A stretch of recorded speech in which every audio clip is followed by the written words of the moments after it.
Okay, so on an LG stove, if your panel is malfunctioning or not working, what you do is you order two parts. One, you're going to want to get the display back. So this is the touchscreen display. And the second thing you want to get is the PCB board. Here's a part number for you. It comes in this box like this. What you do first is remove a bunch of these little tiny Phillips. You're going to remove, you don't have to remove the bottom panel necessarily, but you're going to remove the top panel, which is right here.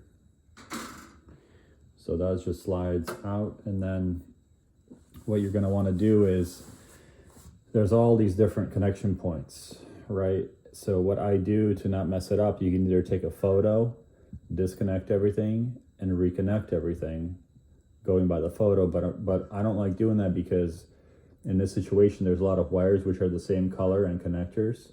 So what I do is I do one by one. I take off a connector, put it on, take off a connector, put it on. And then that way I know that everything is going exactly how it should be.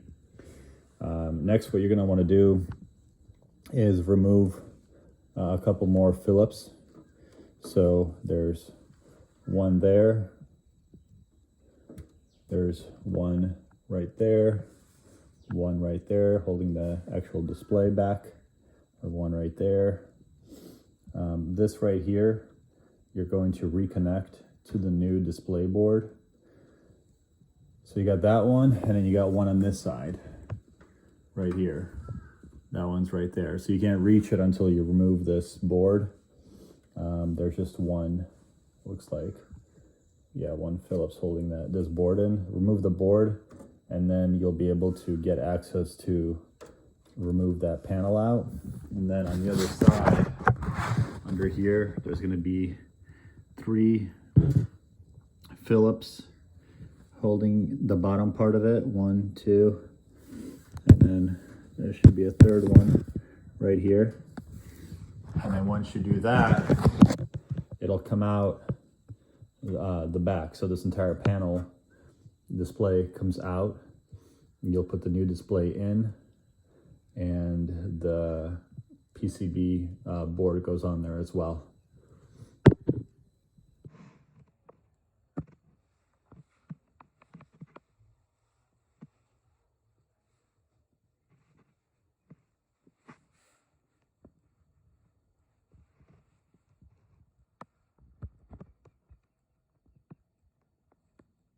Okay, so the old PCB board is removed. You're going to want to transfer over this anti-reflective, just a couple tabs on each side, it comes off.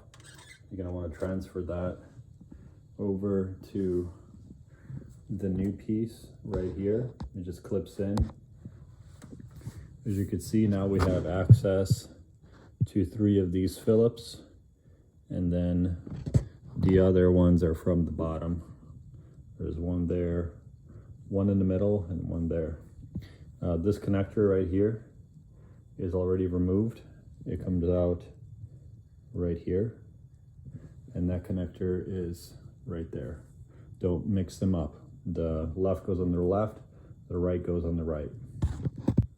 So for, by the way, I like to use this, it's a WD-40 contact cleaner for all the contacts. If you see a little bit light corrosion, you can spray this on the contact cleaners and it's safe. But so use your impact for all of the screws. The only ones that you'll have to use a little 90-degree wrench like this, quarter wrench, is for these bottom ones.